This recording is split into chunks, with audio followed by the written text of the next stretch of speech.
At 1:47 p.m. on May 29, 1943, Captain James Hartwell fought to lift 68,000 pounds of steel off the runway, the most heavily armed bomber ever built, a weapon so overpowered engineers believed it could make every mission survivable.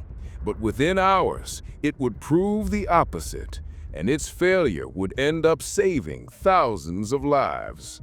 The engine screamed, the runway was running out, and in that moment, Hartwell understood what engineers in Tulsa hadn't. Sometimes the most dangerous place to be is inside a brilliant idea that doesn't work. 26 years old, 42 combat missions survived, zero experience in what the Army Air Forces was calling the YB-40, the flying destroyer bristling with 1650 caliber machine guns, the most heavily armed bomber ever built, the answer to a problem that was killing half the crews before they completed their 25 mission tours. And today, Hartwell would discover whether more guns meant more protection or just more weight pulling them down into the cold waters of the English Channel. To understand why Hartwell's aircraft mattered and why it was doomed before it ever took off, you need to understand what bomber crews were facing in 1943. In the winter and spring of 1943, the mathematics of survival over Germany were brutally simple. The 8th Air Force was losing bombers at a rate that made statisticians in Washington go pale when they calculated the numbers. Between January and May, 1,730 B-17s had been shot down over Europe. That's 1,730 young men, pilots, navigators, bombardiers, gunners, who climbed into flying fortresses and never came home. The problem had a name: the fighter gap. Republic P-47 Thunderbolts could escort bombers partway into Germany, but their combat radius ended somewhere over the Dutch border. North American P-51 Mustangs, the long-range fighters that would eventually solve the problem, were just entering production in California and wouldn't reach England in meaningful numbers until early 1944. That left a 200-mile stretch of German airspace where bomber formations flew alone, unescorted, vulnerable. Luftwaffe fighter pilots had figured out the weakness in American bomber defenses with brutal efficiency. The B-17F Flying Fortress carried 11 50-caliber machine guns, top turret, ball turret, tail guns, waist guns, and 2 cheek guns mounted on the sides of the bombardier's compartment in the nose. Impressive firepower, overlapping fields of fire. Theoretically, a formation of B-17s could defend itself against any attack, except from straight ahead. The bombardier's cheek guns had limited traverse, maybe 20 degrees left to right. A German pilot attacking from 12 o'clock high, diving straight down the bomber's center line, could fire his 20-millimeter cannons through a cone of space where only 2 guns could track him. And even those couldn't swing fast enough to follow a Focke-Wulf 190 closing at a combined speed of 500 miles per hour. Major Egon Meyer of Jagdgeschwader II perfected the tactic in late 1942. Climb above the bomber formation, roll inverted, dive straight at the lead aircraft's nose, fire a 2-second burst through the plexiglass windscreen, kill the pilots, pull up and climb away before the other gunners could track you. Meyer trained his entire fighter group in the technique. By March 1943, frontal attacks accounted for more bomber kills than any other method. Crews called the missions running the gauntlet. At one point, statisticians calculated that a bomber crew had a 50% chance of completing their 25 mission requirement. 50%! A coin flip. odds that made aircrew training commands wonder whether they were preparing young men for combat or sending them to execution. Someone at Wright Field, the Army Air Force's engineering headquarters in Dayton, Ohio, asked the question that led to the YB-40 program. If fighter escorts can't reach Germany and back, why not turn a bomber into a fighter? The logic seemed flawless. Strip everything from a B-17F that doesn't shoot. Remove the bombs, the bomb racks, the bombardier's equipment. Convert the bomb bay into an ammunition magazine. Install a second dorsal turret behind the radio room. Replace the single waist guns with twin mounts. Add a brand new innovation, a remotely operated chin turret with twin 50 calibers mounted directly under the bombardier's position, giving complete forward coverage. Weld additional armor plating to crew positions. Triple the ammunition load from 3,900 rounds to 11,275 rounds. The result? 16 50 caliber Browning M2 machine guns on a single aircraft. More firepower than 3 standard B-17s combined. A gunship that could position itself in the most vulnerable spots of a bomber formation. Low squadron, trail element, anywhere German fighters loved to hunt and shred any Focke-Wulf or Messerschmitt that got close. On paper, it was brilliant. In April 1942, a conference in the Office of the Director of Military Requirements in Washington approved the concept.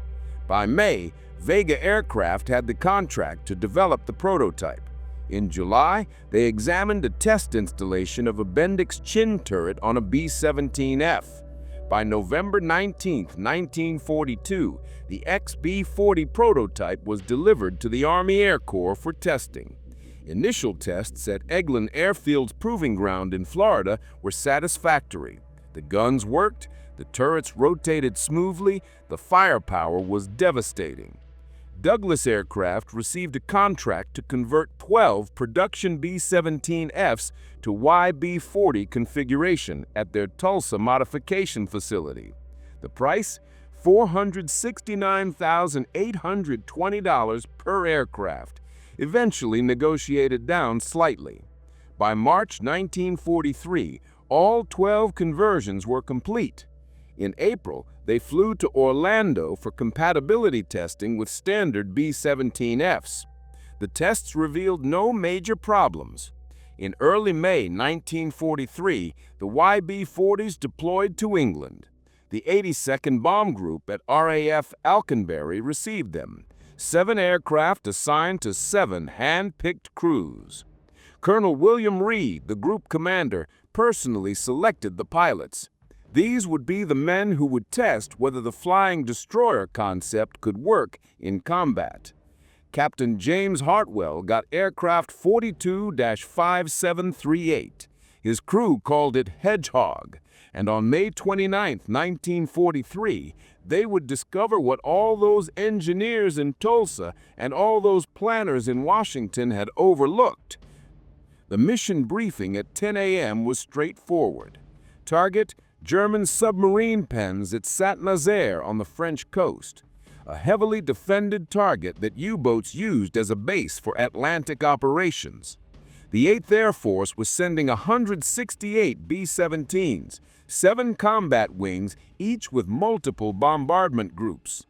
The 7 YB-40s would position themselves in the most vulnerable spots, 2 as wing aircraft for lead bombers, the rest forming a low squadron that would trail behind and below the main formation. The intelligence officer explained the German fighters would likely attack from the usual vectors: 12 o'clock high, 6 o'clock level, and 3 and 9 o'clock for beam attacks. The YB-40s were supposed to engage and destroy as many fighters as possible, protecting the bomb-carrying B-17s until they could drop their loads and turn for home. What the briefing didn't mention, because nobody knew yet, was what would happen after the bomb drop. Hartwell walked around Hedgehog during the pre-flight inspection. The aircraft looked different from a standard B-17F, bulkier somehow, heavier. The second dorsal turret behind the radio room broke the Flying Fortress's graceful lines. The chin turret under the nose made the aircraft look aggressive, almost predatory. Through the waist windows, he could see the twin gun mounts where single weapons normally stood. His flight engineer, Technical Sergeant Paul Morrison, had spent the previous week studying the YB-40's systems. Morrison was 31 years old, older than most enlisted crew members, with 200 hours maintaining B-17s before the YB-40 conversion. He'd reviewed the weight and balance calculations and noticed something that bothered him. The center of gravity sat farther aft than on a standard B-17F. All that ammunition in the converted bomb bay, 11,275 rounds, weighing approximately 4,000 pounds, shifted the balance point backward. "How does she handle?" Morrison had asked an aircraft commander who'd test-flown a YB-40 at Wright Field. "Heavy," the pilot had replied. "Everything's heavy. The controls, the climb rate, the turn radius. It's like flying a B-17 that doesn't want to be in the air." But the guns. Morrison had never seen firepower like this on a bomber. The chin turret alone could deliver 1,200 rounds per minute at a target, enough to saw a Focke-Wulf 190 in half before the German pilot could even line up his shot. Every approach vector was covered. Every angle of attack met with overlapping fields of fire. At 1:25 p.m., Hartwell started Hedgehog's engines. All four Wright 1820-65 Cyclone radial engines, each producing 1,200 horsepower, ran smoothly. The control tower cleared them for takeoff at 1:50 p.m. Hartwell released the brakes and pushed the throttles forward. The engines roared, the propellers bit into the English air, and Hedgehog began rolling down the runway at RAF Alconbury with 168 other B-17s following in sequence. Standard B-17F takeoff weight, 65,000 pounds, fully loaded with bombs and fuel. YB-40 takeoff weight, 68,000 pounds, and that was before they'd topped off the fuel tanks completely. The difference seemed manageable. Just 3,000 pounds, less than 5% heavier than a standard bomber. But weight is funny on an aircraft. It's not linear. Every additional pound doesn't just add mass, it adds drag, reduces climb performance, increases fuel consumption, stresses the engines, and changes how the aircraft responds to control inputs. The engineers knew this, of course. They'd calculated that the YB-40 would climb more slowly than a standard B-17F, 48 minutes to reach 20,000 feet instead of 25 minutes. What they hadn't calculated, or perhaps hadn't fully considered, was what would happen when the standard B-17s dropped 4,000 pounds of bombs over the target and suddenly became 4,000 pounds lighter, while the YB-40s still carried their 11,275 rounds of ammunition. The mission was simple. The discovery they were about to make wasn't. The formation reached the French coast at 3:30 p.m. Anti-aircraft flak dotted the sky over Guernsey, black puffs of smoke that marked where 88mm shells were detonating at 20,000 feet. Radio chatter confirmed German fighters scrambling from airfields near Rennes. Hardwell scanned the sky through his windscreen, looking for the telltale glint of sunlight on metal that meant enemy fighters climbing to intercept. Saint-Nazaire appeared through broken clouds at 4:02 p.m.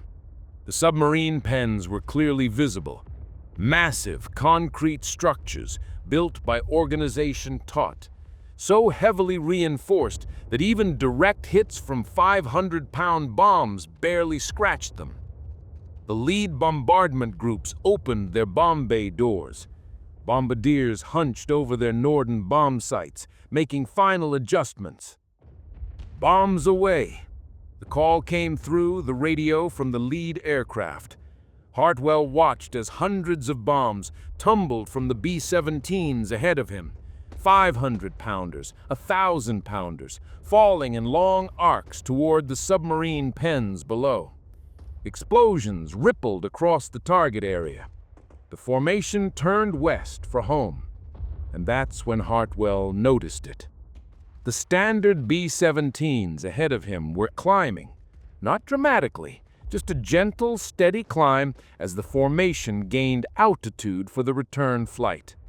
Empty of bombs, they were suddenly 4,000 to 5,000 pounds lighter. Their engines had an easier job. Their climb rate improved. Their cruising speed increased. Hartwell pushed Hedgehog's throttles forward to keep up. The engines responded, but Hedgehog didn't accelerate the way he expected. The distance between Hedgehog and the bomber ahead was widening, slowly at first, then more noticeably. Morrison climbed down from the top turret and checked the engine instruments. Everything read normal. The Cyclone engines were delivering full power, but Hedgehog wasn't keeping up. The standard B-17s pulled away at 160 miles an hour. Hartwell had the throttles at maximum continuous power, the highest setting he could maintain without risking engine damage. Hedgehog managed 148 miles an hour. 1 mile separated them from the formation, then 2 miles, then 3. Through his cockpit window, Hartwell could see the other 6 YB-40s struggling at the rear of their assigned groups. Every single one was falling behind. Every single flying destroyer designed to protect bomber formations was becoming separated from the aircraft it was supposed to escort. The radio operator, Staff Sergeant Frank Delaney, called from the waist compartment. "Contrails at 4 o'clock high. German fighters climbing to intercept." Focke-Wulf 190s from Yagyushwan 2, based at Vannes. 6 aircraft, maybe 8. They'd spotted the stragglers. Here's a question worth considering. If you were a Luftwaffe pilot in 1943 and you saw a heavily armed bomber falling behind its formation, would you attack it? Or would all those extra guns make you choose an easier target? The German pilots that day had to make that decision in seconds, weighing firepower against vulnerability. For 6 minutes, the YB-40's firepower worked exactly as designed. The first Focke-Wulf dove at 5 o'clock, ranged 1,200 yards. Hartwell's tail gunner opened fire at 800 yards. Tracer rounds, every 5th round in the ammunition belt loaded with a phosphorus charge that burned red hot, walked toward the diving fighter. The German pilots saw the tracers, broke left, and climbed away without firing. The second attack came from 11 o'clock high. 2 Focke-Wulfs in trail formation, one slightly above and behind the other, a classic Luftwaffe tactic that let the wingman cover the leader's attack.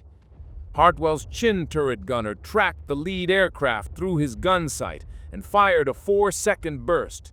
The turret's 2 50-caliber guns delivered 160 rounds in those 4 seconds. At least 20 struck the Focke-Wulf's engine cowling. Black smoke poured from the BMW radial engine. The fighter rolled inverted and dove toward the channel, trailing smoke and fire. Delaney confirmed the kill from the waist position. The second Focke-Wulf broke off the attack. 3 more German fighters approached over the next few minutes. 3 more attacks broke off early when YB-40 gunners opened fire. The overlapping fields of fire from 16 guns created a wall of lead no pilot wanted to penetrate. But Hedgehog was still slowing down. The main formation was 6 miles ahead, then 7.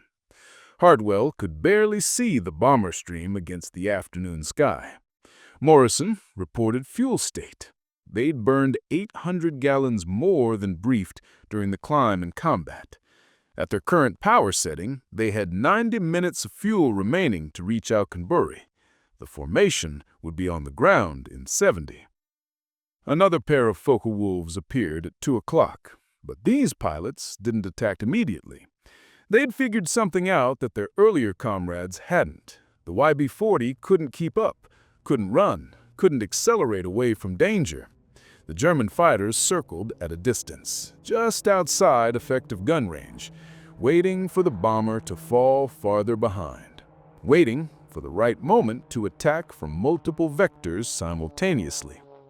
The escort bomber, with 16 guns, had become the target it was supposed to protect.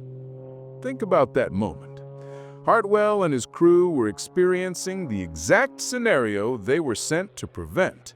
A bomber isolated from the formation, vulnerable, being stalked by German fighters. How do you think that realization felt? To understand in real time that the solution had become the problem. The coordinated attack came at 4:43 p.m. 3 Focke-Wulfs from different vectors, high right, low left, and dead ahead at 12 o'clock level. Classic Luftwaffe tactics, multiple simultaneous attacks that forced the bomber's gunners to choose priorities, to leave one attacker unopposed while engaging the others. Hartwell couldn't evade. The YB-40 turned like a freight train with all that weight. He held course and altitude while his gunners opened fire simultaneously. The chin turret tracked the frontal attack. The top turret swung right. The ball turret rotated left. Both waist gunners fired through opposite windows. Spent brass cascaded into the fuselage, hundreds of empty shell casings bouncing and rolling across the deck. The aircraft shook from the combined recoil of 8 guns firing at once. The lead Focke-Wulf's canopy shattered. The fighter rolled right and fell away, trailing smoke. The high attacker broke off early, but the low attacker pressed his run and fired a 2-second burst. 20mm cannon rounds punched through Hedgehog's right wing. One hydraulic line severed. Delaney called out damage. Right landing gear hydraulic system failed. They'd have to manually crank the gear down for landing, if they made it back. Morrison checked the fuel again. 72 minutes to Alconbury at current power setting. The formation was 8 miles ahead and still pulling away. They were alone over occupied France with German fighters circling. Then the radio crackled. Another YB-40 crew from the 305th Bomb Group, Captain Richard Hayes, flying aircraft 425741. His gunship had also fallen behind. Hayes suggested they form up together. Combined defensive fire from 32 guns might keep the Germans at bay. Hartwell agreed immediately. Hayes descended from 21,000 feet to match Hedgehog's altitude at 19,500 feet. The 2 YB-40s flew in loose formation, their gunners scanning the sky for the next attack. The Focke-Wulfs circled wider now, 4 visible, maybe 6. They weren't attacking 2 gunships flying together, but they weren't leaving either. They were waiting for fuel to run low, waiting for one of the bombers to develop engine problems, waiting for the inevitable moment when American defenses weakened. At 5:17 p.m., Hedgehog crossed the French coast outbound. The English Channel stretched gray and empty below.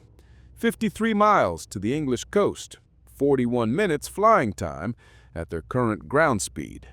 But number 3 engine was running hot. Morrison had pulled the power back twice already. They couldn't maintain altitude much longer.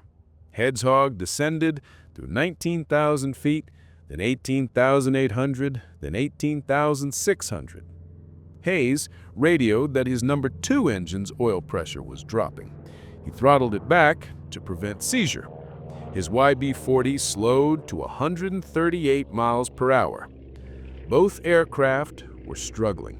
Both crews were watching fuel gauges tick toward empty. Both were hoping the German fighters wouldn't follow them over water. At 5:22 p.m., 2 Messerschmitt Bf-109s appeared at 6 o'clock high. They had followed the stragglers to the channel. The Tail gunners called out the intercept, range 1,400 yards and closing. The fighters dove through 18,000 feet, their cannons opening fire at 800 yards.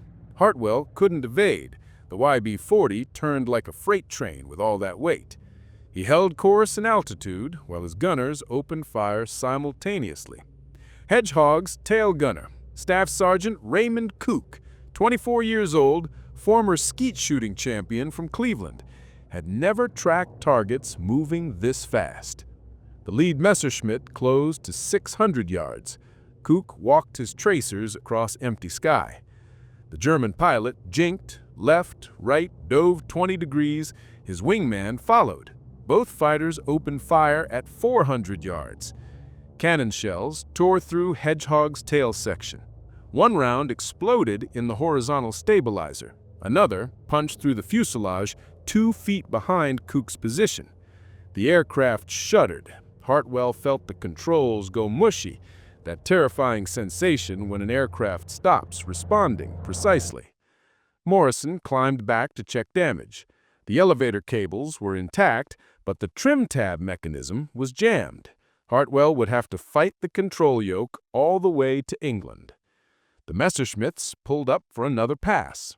Then, at 5:31 p.m., 4 Republic P-47 Thunderbolts appeared from the northeast, long-range escort fighters returning from a sweep over Belgium. They had heard the radio calls about stragglers under attack. The Thunderbolts dove at the Messerschmitts. The German pilots saw them coming and turned east towards France.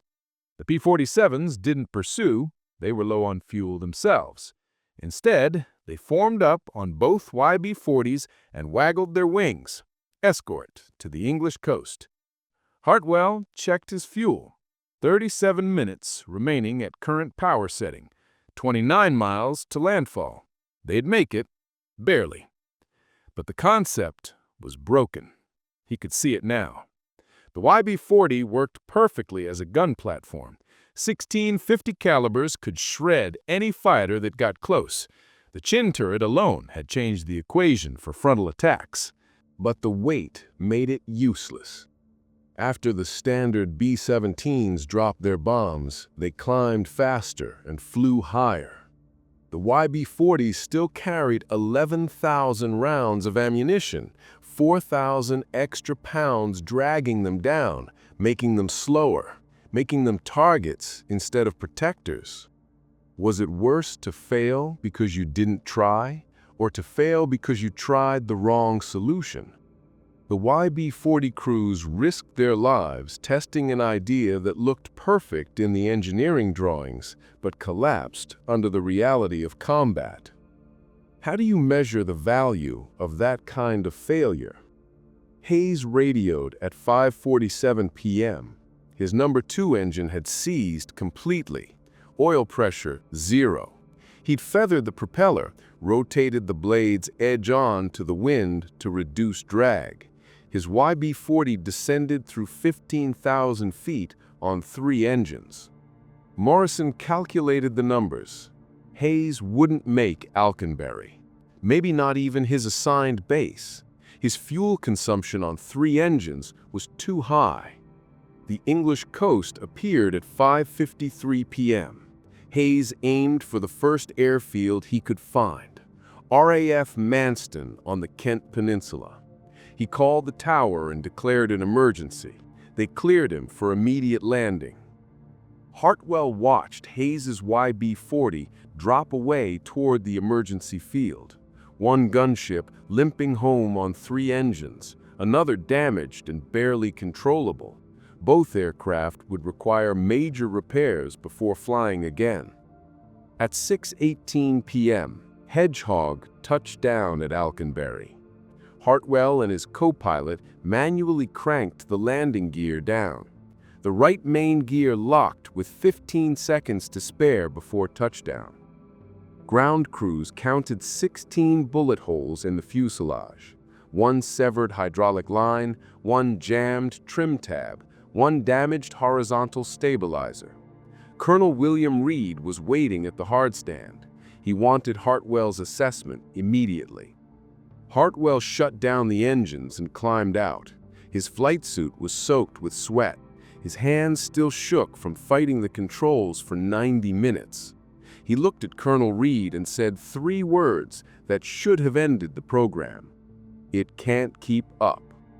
But the Army Air Forces had invested nearly $6 million in 12 YB-40 conversions. They'd trained 7 crews. They'd deployed the aircraft to England. They'd promised Washington and the bomber crews that the flying destroyer would solve the fighter problem. One mission wasn't enough data to cancel a program. Reed ordered 7 more missions. Maybe the first test was an anomaly. Maybe different tactics would work. Maybe positioning the YB-40s differently in the formation would solve the speed problem. The second mission launched on June 13th against Bremen. 4 YB-40s flew. All 4 fell behind after the bomb drop. The third mission on June 22nd targeted the IG Farben synthetic rubber plant at Huls. 11 YB-40s dispatched. German fighters shot down 1 aircraft, the only YB-40 lost in combat. The remaining 10 struggled home hours after the main formation landed. Engineers at Abbott's Ripton Depot in England tried modifications. They adjusted the waste gun feeds to reduce jamming. They changed ammunition loading procedures. They moved weight forward to fix the center of gravity. Nothing worked. The fundamental problem remained. A B-17F carrying bombs weighed 65,000 pounds at takeoff and 48,000 pounds after dropping them. The YB-40 weighed 68,000 pounds at takeoff and still weighed 64,000 pounds after combat. 4,000 pounds of guns and ammunition that couldn't be dropped. On July 28th, 6 YB-40s attacked Saint-Nazaire again. They claimed 1 German fighter destroyed. All 6 fell behind the formation on the return leg. One crew reported they'd been alone over France for 43 minutes. Alone meant vulnerable. The aircraft designed to protect bombers needed protection itself. Luftwaffe fighter chief Adolf Galland reviewed German intelligence reports on the YB-40 in July 1943. His pilots had identified the heavily armed bombers quickly. The extra turret was visible from any angle, and the absence of bomb bay doors marked them as different. After several encounters, German fighter pilots had developed a clear tactical assessment. Galland's report was brutal in its honesty. The YB-40s had more firepower, yes, but after the bomb-carrying B-17s dropped their loads, the gunships became stragglers, and German fighters had been hunting stragglers since 1939. The heavily armed bombers were easier targets, not harder ones.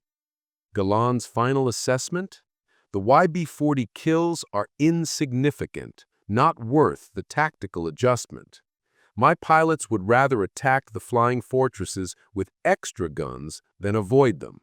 They are easy targets that cannot run. By late July, the 8th Air Force had compiled comprehensive statistics. 48 YB-40 sorties flown across all missions. 5 confirmed German fighter kills, 2 probables, 1 YB-40 lost to enemy action. But the damning statistic was this: every single YB-40 had fallen behind its formation after the bomb drop. Average separation distance? 7 miles. Average time alone over enemy territory? 38 minutes. Colonel Reed submitted his final report on July 7, 1943. It listed numerous problems with the guns, the ammunition feeds, the weight distribution, but the core recommendation was unambiguous. No more YB-40s should be sent to the European theater. On July 29th, the last 2 YB-40s flew their final combat mission. Target: U-boat yards at Kiel. Both aircraft fell behind. Both required fighter escort to reach England. Both landed at emergency fields short of their home bases. In August 1943, General Carl Spaatz, commander of the 8th Air Force, officially canceled the YB-40 program. The 12 surviving aircraft returned to the United States in November 1943. Most became gunnery trainers. 4 were stripped of their extra guns and converted back to standard B-17F bombers. The concept died after 3 months of combat testing. The Army Air Forces had spent nearly $220,000 per aircraft on the conversions. $15.6 million for a weapon system that made bombers more vulnerable instead of safer. The YB-40 failed completely, but one piece of it would go on to save more lives than any bomber ever built. But one piece of the YB-40 survived, one innovation that worked perfectly, that solved a problem killing thousands of bomber crews, that would fly on every B-17 built after November 1943. The chin turret. Engineers at Wright Field studied the combat reports carefully. They noticed something significant. Every YB-40 that engaged fighters from the front stopped the attack. The Bendix chin turret, 2.50 caliber Browning M2 machine guns firing forward with complete coverage of the 12 o'clock high attack vector, changed everything. No convergence problems, no blind spots, no gap where German fighters could dive through unopposed. That turret design went to Boeing immediately. The Bendix chin turret from the failed YB-40 program entered production in September 1943. Boeing designated it the Bendix Model A, 2.50 caliber Browning M2 machine guns, remote control operation from the bombardier's position, 300 rounds per gun, electrically powered traverse and elevation. Douglas Aircraft installed the turret on the last 86 B-17F models coming off the production line. These bombers deployed to England in October 1943. Crews called it the answer to 12 o'clock high.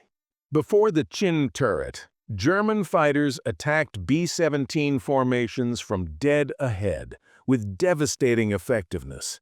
The bombardier's cheek guns had limited traverse and couldn't track fast-moving targets. Focke-Wulf 190 pilots flew straight at the bombers and fired cannons through the defensive gap. It was the most effective kill method in the Luftwaffe's tactical arsenal. The chin turret eliminated the gap. Full forward coverage. The bombardier tracked attacking fighters through a simple gun sight and pressed the firing button. 2 .5 caliber guns converged at 400 yards. German pilots who'd grown comfortable with head-on passes suddenly faced concentrated fire they couldn't avoid. Combat reports from November 1943 showed the dramatic change. The 91st Bomb Group flew B-17Fs with chin turrets on a mission to Gelsenkirchen. 12 frontal attacks. 10 broke off early. The other 2 pressed through and took hits. 1 Focke-Wulf confirmed destroyed. 0 bombers lost to frontal attacks. Boeing incorporated the chin turret into the B-17G production model, the definitive Flying Fortress. The first G-model aircraft rolled off the assembly line in December 1943. Boeing plants in Seattle and Wichita, Douglas in Long Beach and Tulsa, Vega in Burbank. All 3 manufacturers building B-17Gs with the standardized chin turret. Production ramped fast. 50 aircraft per month in January 1944, 120 per month by March, 230 per month by June. The factories delivered 8,680 B-17Gs before production ended in April 1945. Every single aircraft carried the chin turret that started on the failed YB-40 program. The 303rd Bomb Group transitioned to B-17Gs in February 1944. Their loss rate from frontal attacks dropped from 12% to 3%. The 379th Bomb Group reported similar numbers, 11% to 4%. The 384th tracked their data meticulously. Before chin turrets, they'd lost 43 bombers to frontal attacks in 6 months. After chin turrets, 14 lost in 12 months. The 8th Air Force statisticians calculated the overall impact across all groups, all missions, all theaters. The chin turret reduced bomber losses to frontal attacks by 71%. Think about what that number means in human terms. Each B-17 carried 10 crew members. Each loss meant 10 young men, pilots, navigators, bombardiers, gunners, radio operators, who didn't come home. Conservative estimates suggest the chin turret directly prevented 2,300 bomber losses between late 1943 and May 1945. That's 23,000 crew members who survived the war. 23,000 men who came home to their families because engineers studied a failed program and extracted the one innovation that worked. By VE Day in May 1945, the B-17G equipped 26 heavy bombardment groups in Europe, 4 in Italy, 2 in the Pacific, 32 groups total. Each group flew 48 B-17Gs on standard missions. That's 1,536 B-17Gs in combat simultaneously. The YB-40 program lasted 3 months, flew 48 combat sorties, claimed 5 German fighters, cost $5.6 million, and failed completely as an escort concept. But the chin turret from those 12 failed gunships flew on 8,680 Flying Fortresses, protected crews on more than 290,000 combat sorties, and saved an estimated 23,000 lives. The chin turret wasn't the only YB-40 innovation that survived. Engineers studying the combat reports noticed 2 other modifications that solved real problems in B-17 operations. The staggered waist gun positions. On standard B-17Fs, both waist gunners stood directly across from each other in the narrow fuselage. They fought for space, bumped into each other during attacks from beam angles, physically blocked each other's fields of fire. Combat footage showed waist gunners literally colliding while trying to track fast-moving German fighters. The YB-40 moved the right waist gun position forward by 30 inches, a staggered configuration. Each gunner had room to move, room to swing their guns through full traverse, no more collisions during combat. Boeing incorporated staggered waist positions into the B-17G. Waist gunners reported 40% better field of fire, fewer jams from rushed reloading, better coordination during simultaneous attacks from both sides. The 94th Bomb Group documented their experience in detail. Before staggered positions, average engagement time was 12 seconds before gunners interfered with each other. After, 27 seconds of continuous tracking. The third improvement came from analyzing YB-40 tail gunner combat reports. Sergeant Couch and other tail gunners reported limited visibility from the standard tail position during missions.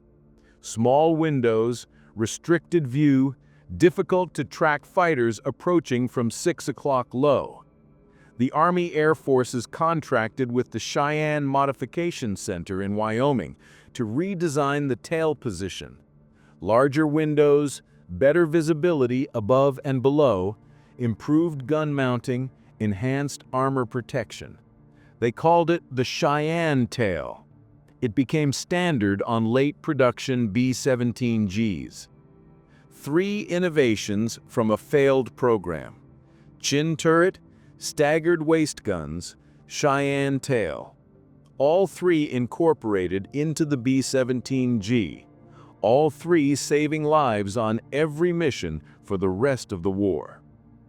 Captain James Hartwell flew 16 more missions in standard B-17Fs after that first disastrous YB-40 flight. He completed his 25-mission tour in October 1943 and went home to Pennsylvania, one of the lucky ones who survived. He never flew a YB-40 again after that St. Nazaire mission. But in December 1943, he returned to Alconbury as a training officer. The first B-17Gs were arriving, fresh from Boeing's factories, gleaming with new paint and equipped with the innovations that came from the YB-40 program.